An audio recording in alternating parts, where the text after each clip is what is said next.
ট্রাম্পের হুমকির পর কানাডা বিক্রির জন্য ৯ টুপি ভাইরাল।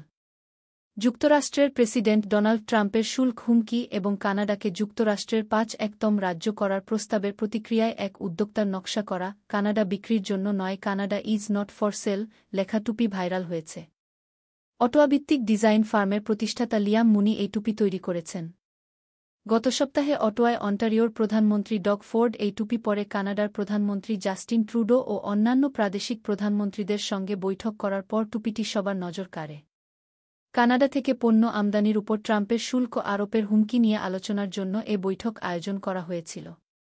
উদ্যোক্তা লিয়াম মুনি জানান, বৈঠকের পর থেকেই অনলাইনে টুপিটির জন্য হাজার হাজার অর্ডার আসতে শুরু করে। তিনি বলেন, ট্রাম্পের কথার প্রেক্ষাপটে এক সৃজনশীল প্রতিক্রিয়া হিসেবে এ টুপি নকশা করা হয়েছে।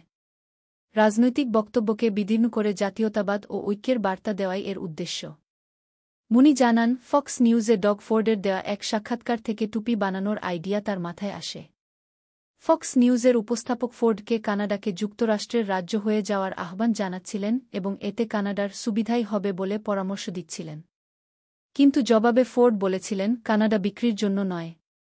মুনি বলেন, আমাদের সার্বভৌমত্ব হুমকির মুখে পড়ে যখন আমাদের মর্যাদা ক্ষুণ্ণ হয়। বিশ্বজুড়ে আমাদের চারপাশে মিত্র এবং বন্ধু রয়েছে, যারা আমাদের আহ্বানে সাড়া দিয়ে আমাদেরকে রক্ষায় এগিয়ে আসতে প্রস্তুত। ট্রাম্পের শুল্ক হুমকি কানাডার অর্থনীতিকে মারাত্মকভাবে অচল করে দিতে পারে এবং যুক্তরাষ্ট্রেও তেল ও অন্যান্য পণ্যের দাম বাড়তে পারে। কানাডা বর্তমানে রাজনৈতিক টানাপোড়েনের মধ্যে থাকার মধ্যেই ট্রাম্প দেশটির উপর শুল্ক আরোপের হুমকি দিয়েছেন। কানাডার লিবারেল দলের নেতা ট্রুডো এরই মধ্যে পদত্যাগের সিদ্ধান্ত জানিয়েছেন এবং মার্চে পদত্যাগ করতে চলেছেন। এবছর কানাডায় নির্বাচনের আগে দিয়ে বিরোধী দল কনজারভেটিভদেরকে ফেডারেল জনমত জরিপে এগিয়ে থাকতে দেখা যাচ্ছে। ট্রাম্প বৃহস্পতিবার সুইজারল্যান্ডের দাভোসে বিশ্ব অর্থনৈতিক ফোরামে দেওয়া এক ভিডিও বক্তৃতায় বলেছেন, তিনি কানাডার কাছ থেকে সম্মান চান।